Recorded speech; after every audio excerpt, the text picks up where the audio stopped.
What's up, guys? I'm back.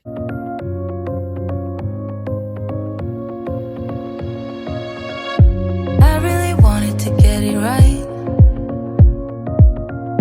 trying to find some balance in my life, but I never really put up a fight, didn't follow my dreams, and now I'm losing sleep. What if I lost touch? What if I'll never get it right? So I'm feeling a lot better. It was not C19. I will say that. That night that I posted that in my community, I was feeling so bad, and I started getting chills. I had a fever. I didn't have any sniffles, no coughs, no nothing. So I was like, I don't think it's the C, but what, so it must be my lupus, or it must be my fibromyalgia. And it was my lupus relapsing, but it was also the fact that I have cellulitis again. That is a horrible feeling to have cellulitis. Okay, the first time I ever had it, I did not know that that's what it was, and it had gotten to the point where I could barely walk. I was in severe pain. My stomach, and that's where it is, on my stomach, and it was red, and if you put your hand over it, you could feel the heat from it. It was horrible. And so I was starting to feel like that, and I did not have the redness or anything with my stomach, so I didn't think first off it was cellulitis. I said it's just my lupus, but it was lupus and it was cellulitis. So when I woke up that morning, I still wasn't feeling good. I didn't have a temp, but when I felt my stomach, it's a rough feeling when you have it. It's not smooth. It's just like a rough feeling. It's hard. And then it gets itchy. So I was like, oh my God, not this again. And all they give you for that is antibiotics. So fortunately, I have some antibiotics already here. It's starting to get a little bit better. I'm not having the fever. I'm not having any chills. The pain is gone. I'm still having the itchiness of it. So I'm about to get some Benadryl for that. But other than that, you guys, I appreciate all the concern, all the prayers, and I'm back, okay?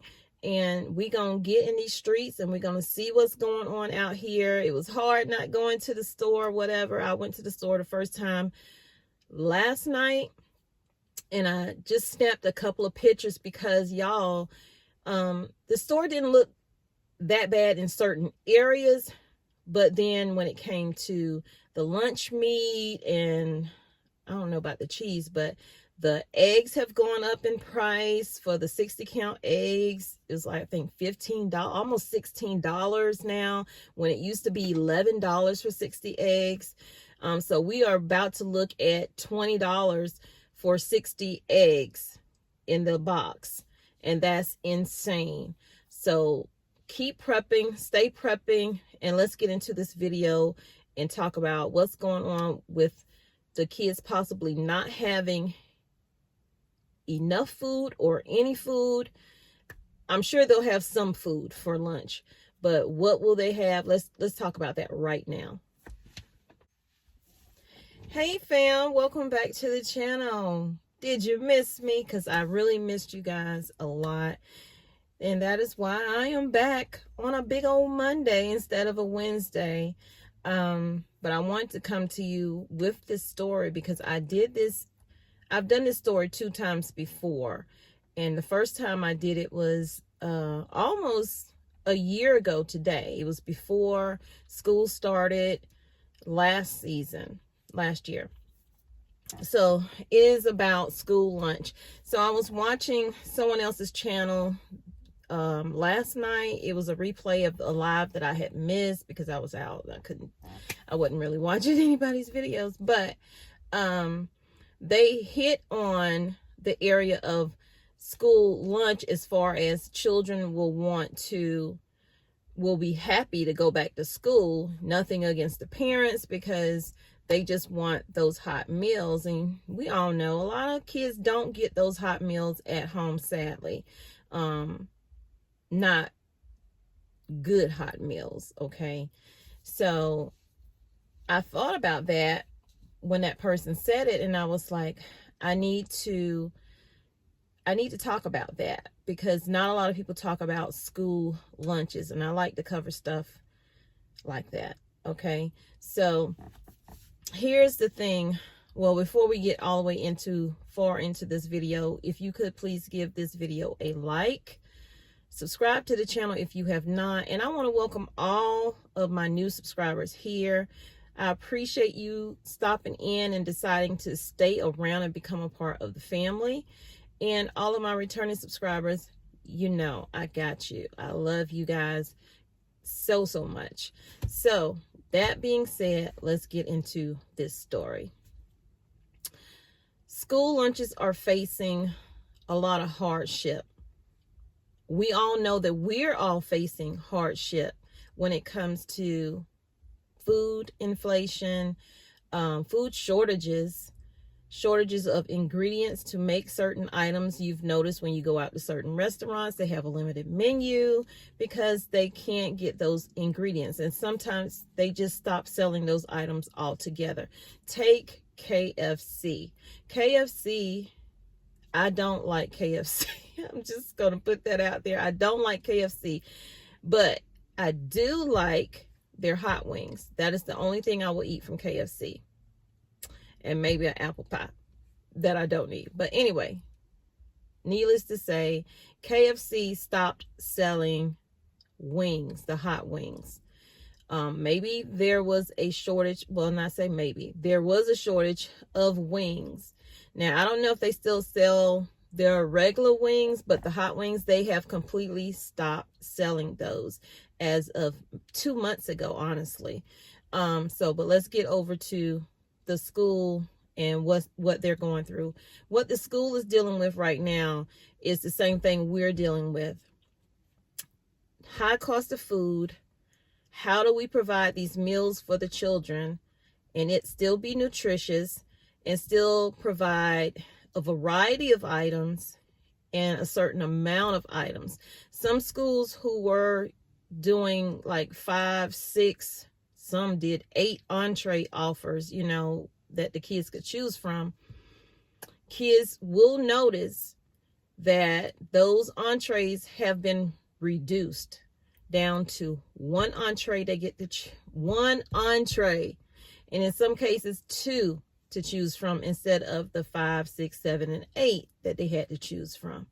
They're also cutting back on their bread. As far as hamburgers and the chicken sandwiches, they're trying to offer more wraps and taco style meals because they can get their hands on those ingredients. It's been really hard to get their hands on the amount of bread that they need. We all know that we are dealing with that shortage, and their suppliers just don't have it for them. They even said that they are dealing with a shortage of trays, the lunch trays that they, you know, put the food on. They had to actually strike a deal with those companies and create that relationship. So how can we, you know, get the meal trays that we need to provide meals to our students? They also are incorporating more vegan choices for the children as opposed to the other things, because they're running low on that as well. And then when you think about staffing shortages, they are still facing staffing shortages for cafeteria workers.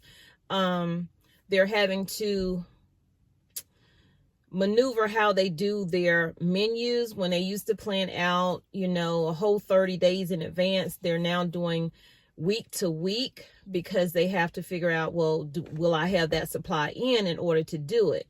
It's easier to do it by the month. I did that by the month when I owned my own childcare center.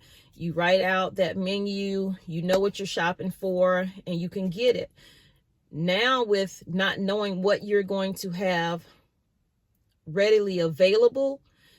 If I was still doing childcare, I probably would be doing week to week as well. And honestly, my menu would probably be the same items. On a Monday, we'll have this. On a Tuesday, we'll have that. On a Wednesday, and so on and so forth. So they are dealing with all of those shortages and staffing shortages, supplier shortages, ingredient shortages. Kids are going to really notice and feel what is happening. And the best we can do is talk to our children and let them know, and they've been doing this since 2020. And it's getting worse, and it's getting worse. But talking to our children and letting them know it's going to be okay. You're going to eat. You may not have all the choices that you need. So parents, if your kid eats at school and eats that school lunch, you might want to consider trying to make them an extra sandwich in case they run out. Because I know when my child was actually going to physical school, because right now they're doing online, they would run out of food. Okay. And I didn't know that. And they would not tell me that. They didn't tell me that till the year was done. Well, they've been running out of food for a while, and that was in 2019. And sometimes they didn't, if they run out, they just didn't get that entree. They only got what they had, and they had to get through their day. So I'm sorry, my voice is cracking. But it's really heartbreaking.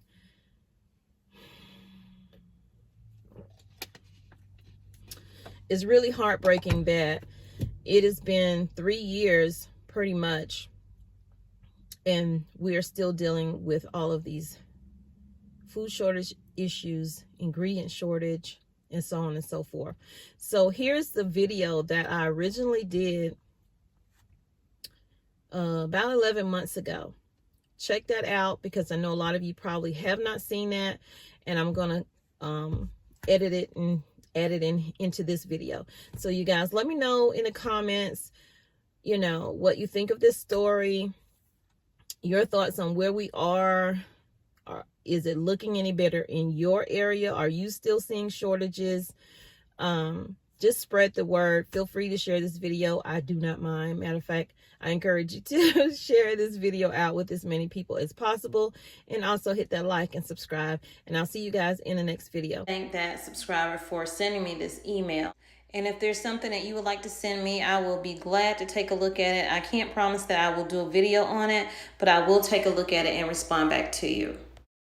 Clayton County Public Schools is committed to providing the service our students, family, and stakeholders need and deserve as we continue to operate within the COVID-19 pandemic. The district and many schools across the nation are they are experiencing school supply disruptions. The nutrition department will limit the lunch and breakfast down to one entree option for the next 2 weeks. This will allow the supply chain to catch up to the demand. So once I started researching the email, this is what so basically it just stated pretty much what the email stated at the beginning, and then it goes on to explain why with the food chain shortages and what's going on in the public school system. I will make sure to put a link to this down in the description box as well though. So for those who make 50,000 excuses as to why shelves are empty, why is there a food shortage, this is really happening. And the sooner we wake up to it, the better we can prepare for it. And since they were saying that this is happening all across the nation, I decided to put in a school district that's here in South Carolina, and this is what I found. Supply issues for breakfast and lunch. News 13's Lacey Lee spoke with a local food service specialist about their plans to tackle this big problem. The food service specialist that I spoke with says the food and supply provider challenges lie in labor costs, product costs, and just meeting the need at this time. But fortunately, they found ways to work around it. So many of the manufacturers that provide us with those products, because of their labor force and the challenges they're facing, they have to shut production down. Valerie Mouzon, the district's food service supervisor, said they are experiencing shortages in breaded chicken, paper supply, and short staff. With school around the corner and students needing their lunch, they are facing challenges, but that's not going to stop them from providing kids with the nourishment they need. We actually do a lot of scratch cooking here in Florence District 3. And so there's multiple recipes that we can utilize those raw products in to produce a good or provide a good menu item for our children.